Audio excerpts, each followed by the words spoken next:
বাংলাদেশে ক্ষমতার পটপরিবর্তনের পর অন্তর্বর্তী সরকারের প্রধান উপদেষ্টা মোহাম্মদ ইউনুস এবং তার মন্ত্রিসভার সদস্যদের নিয়ে দেশজুড়ে বইছে আলোচনার ঝড়। এতদিন যারা দেশ সংস্কারের কথা বলছিলেন তাদের বিরুদ্ধেই এখন উঠছে একের পর এক অভিযোগ। সংবিধান লঙ্ঘন থেকে শুরু করে রাষ্ট্রদ্রোহিতা। কেমন হতে যাচ্ছে ডক্টর ইউনুস ও তার উপদেষ্টাদের আইনি ভবিষ্যৎ?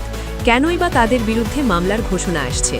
আজ আমরা বিস্তারিত জানাবো ডক্টর ইউনুস ও তার উপদেষ্টাদের বিরুদ্ধে আসা চাঞ্চল্যকর সব অভিযোগ সম্পর্কে। ভিডিওটি শেষ পর্যন্ত দেখুন, কারণ আজকের এই নিউজ স্ক্রিপ্টে আমরা উন্মোচন করব অনেক না জানা তথ্য। শুরুতেই আসা যাক প্রধান উপদেষ্টা ডক্টর মোহাম্মদ ইউনুসের প্রসঙ্গে।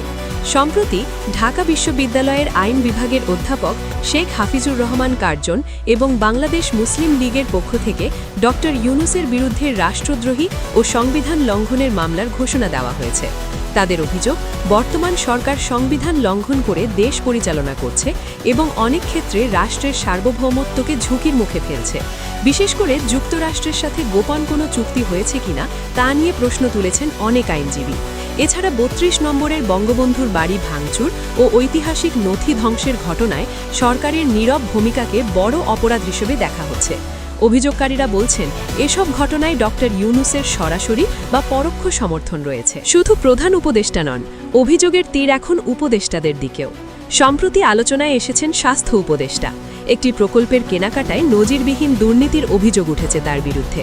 বলা হচ্ছে ৯,০০০ কোটি টাকার একটি প্রকল্পে প্রতিটি কম্পিউটারের দাম ধরা হয়েছে প্রায় ৬,৮৫,০০০ টাকা, যেখানে বাজারের সাধারণ দাম মাত্র ৫০,০০০ থেকে ১ লাখ টাকা। এছাড়াও বাংলাদেশ প্রকৌশল বিশ্ববিদ্যালয়ের কারিগরি রিপোর্ট উপেক্ষা করে ৬৫ কোটি টাকার প্রকল্পকে ৩২৬ কোটি টাকায় নিয়ে যাওয়ার অভিযোগ উঠেছে। দুর্নীতি দমন কমিশন বা দুদক এরই মধ্যে এই নিয়ে অনুসন্ধান শুরু করেছে বলে গণমাধ্যমে খবর এসেছে। অভিযোগের তালিকা এখানেই শেষ নয়। উপদেষ্টা পরিষদের সদস্যদের বিরুদ্ধে ব্যক্তিগত সুযোগ সুবিধা গ্রহণ ও রাষ্ট্রীয় সম্পদ অপচয়ের অভিযোগও উঠছে।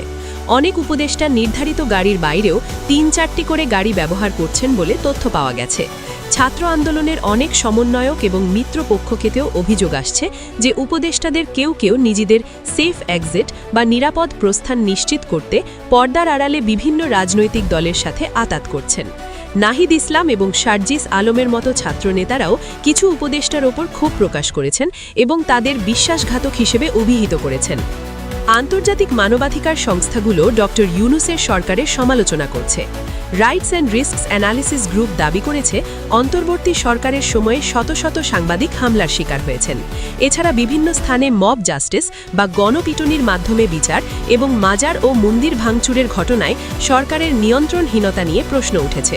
এসব ঘটনায় জড়িতদের আইনের আওতায় না এনে সরকার বরং বিরোধীদের দমনে সাইবার সিকিউরিটি অর্ডিন্যান্সের মতো আইন ব্যবহার করছে বলে অভিযোগ উঠেছে। তবে ডক্টর ইউনুস ও তার সরকার এই সব অভিযোগকে অস্বীকার করে আসছেন। তারা দাবি করছেন, বিগত সরকারের সময় তাদের বিরুদ্ধে করা শ্রম আইন ও দুর্নীতির সব মামলা ছিল রাজনৈতিক উদ্দেশ্য প্রণোদিত। ক্ষমতা নেওয়ার পর ডক্টর ইউনুস ও নূরজাহান বেগমের মতো ব্যক্তিদের বিরুদ্ধে থাকা পুরনো মামলাগুলো আদালত বাতিল করে দিয়েছে।